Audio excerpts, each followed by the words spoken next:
Hello friends, welcome to Priya Ashish family blog.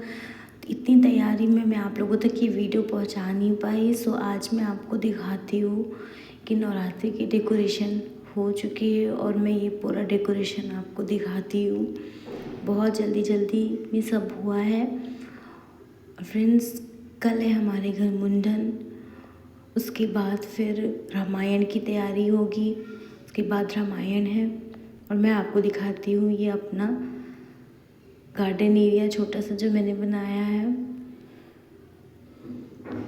और अब ये है हमारा मंदिर जो हमने नवरात्रि के लिए बनाया है।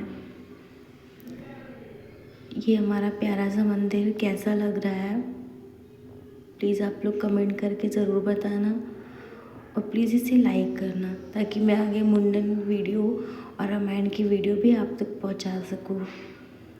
तो फ्रेंड्स, आप सब ज़रूर बताइए कैसा लगा। Bye bye.